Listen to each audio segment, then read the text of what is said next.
嗨，我是喜欢带你们探寻美食的肉仔肉。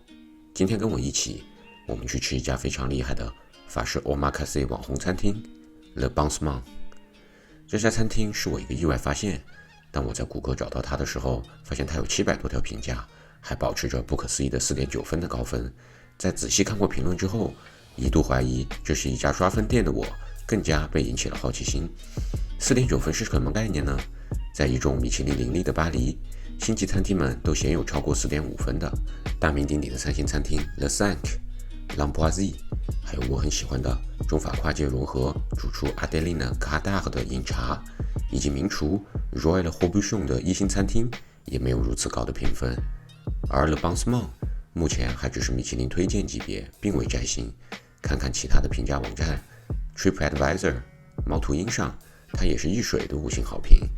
其他的评价网站上也都差不多，为数不多的差评中挑出来一条，也是讲客人想打电话去预约，而一直没人回复这类问题，也就进一步说明 Le Pansement 的出品应该是很棒的。然而，他家又是做 omakase 主厨发办的，只有60欧7道菜和90欧10道菜2个选项，菜单基本每周一换，他是如何能做到稳定出品又一直受到好评的呢？再来是 chef 主厨本人 Xavier Pansement。没错，餐厅的 Pansement 就是以他的姓冠名的。法语中的这个 Le 如同英语中的 the， 让餐厅的这个名字颇有一丝傲视孤高的意味。出生于凡尔赛，也成名于凡尔赛。他是法国厨王争霸节目 Top Chef 2016年的冠军，曾在 Gordon Ramsay 在凡尔赛的米其林2星餐厅 Trianon Palace 特利亚农宫与意大利星级名厨 Simone Zanoni 共事多年，社交媒体上颇为活跃。不过，在号称新厨训练营的 Top Chef 中夺冠之后，他并未选择继续留在星级餐厅，而是开启了属于自己的英雄之旅，想用 omakase 这种方式来肆意挥洒灵感，随性展示自己的创作。这样一位 chef， 他想呈现出的料理到底是什么样的呢？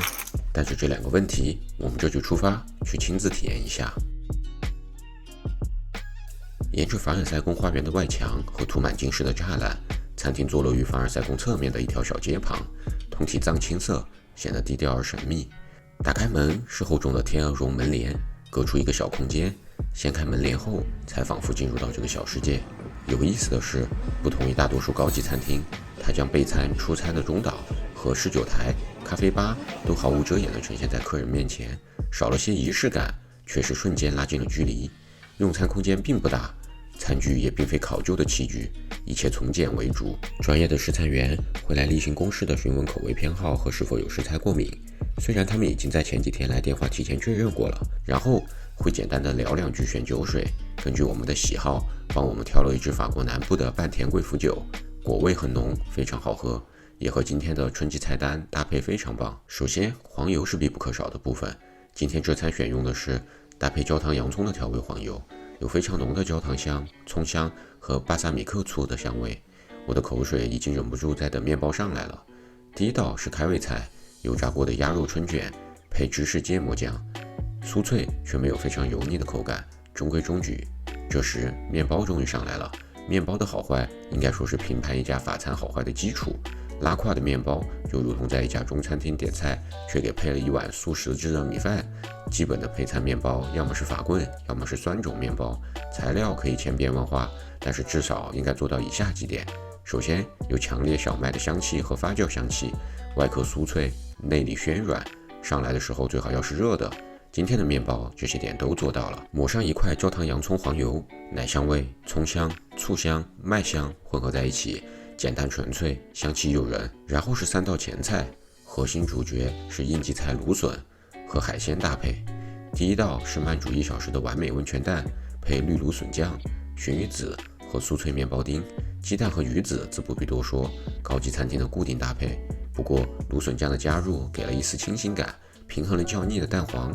烤过的面包丁则是为这道本没有什么口感的菜增色不少。总的来说还是有一些创意。第2道是白芦笋配蟹肉的蔬菜沙拉，这里用了少许日式的胡麻沙拉酱做调味，总体偏清淡，无功无过。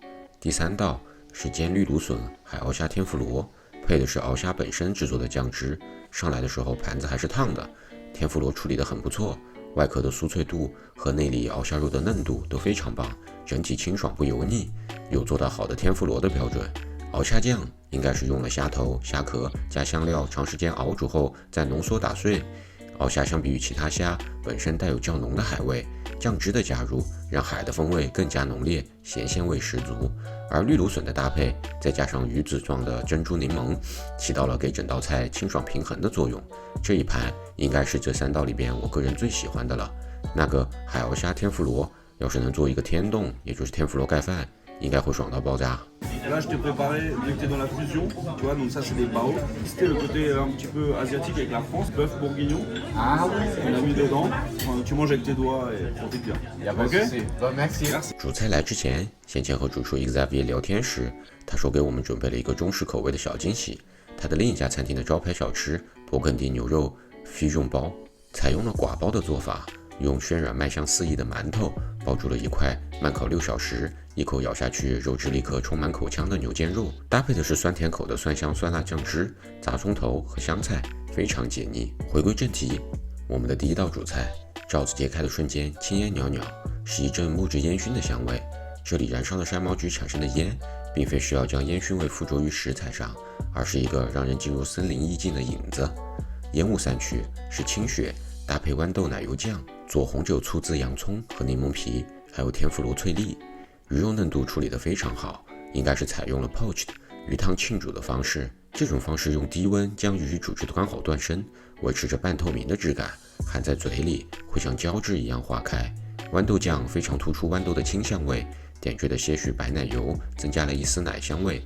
腌制的洋葱和柠檬皮能够吃到清新的果香，整体不算特别惊艳，不过集嗅觉与味觉的双重感受，以及当季食材的应用，还是非常能体现出春日森林栩栩如生的气息。主菜第2道是猪里脊搭配蛤蜊熊葱酱，左翼是土豆面疙瘩 gnocchi。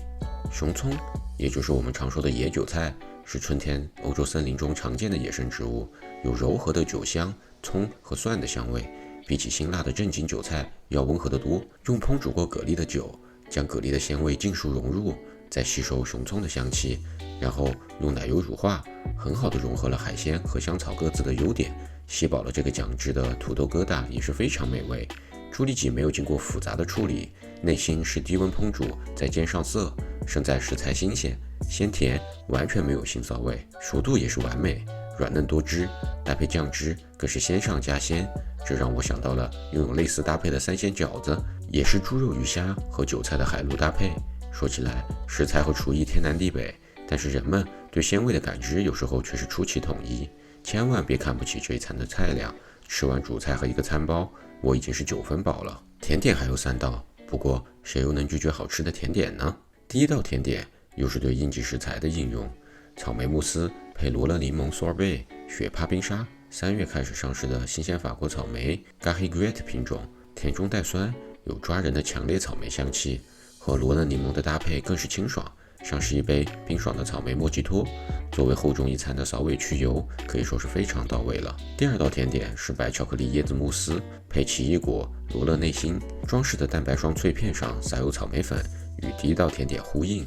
白巧克力和慕斯的腻完全被奇异果化解，配上点缀的薄荷罗勒酱，将果香与椰香发挥到极致，又是一道不甜又清爽的甜点。然后最后一道是一杯饮品草莓薄荷茶。吃完这3道，味带只是得到10分满足，又将口腔中的油腻一扫而空，可以说是非常理想的收尾了。最后的最后，结尾当然少不了咖啡，附送的柚子棉花糖香气宜人，甚至有种开了胃想再吃2盘的冲动。用餐过后，Xavier 也非常热情地带我们参观了他就在旁边的另一家餐厅 Lafayette， 主营世界各地的街头美食。今天送给我们的小惊喜勃艮第牛肉包，就是他的另一家餐厅的招牌出品之一。总的来说 Xavier 和他的 Le Bon Semaine， 我认为各个美食平台上对他和他的餐厅的评价是实至名归的。不同于传统高级餐厅的食材堆砌，他选择了使用新鲜美味的当季食材和饱含灵感的搭配，来呈现出他对融合创新的独特理解。整个套餐下来，无论是香草的使用、味道和食材之间的平衡搭配，我认为都是有一个一脉相承的脉络的，能够让人联想到比如说春季、森林、自然这样的几个关键词。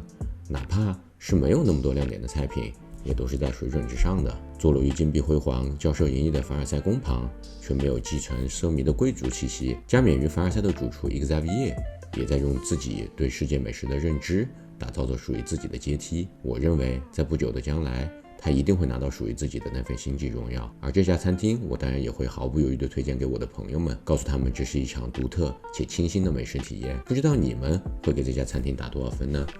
评论、留言、弹幕告诉我。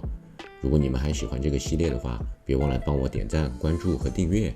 往后我会带你们看更多法国有趣的美食和文化。那么今天就先这样，谢谢你的观看，我们下期再见。Peace out。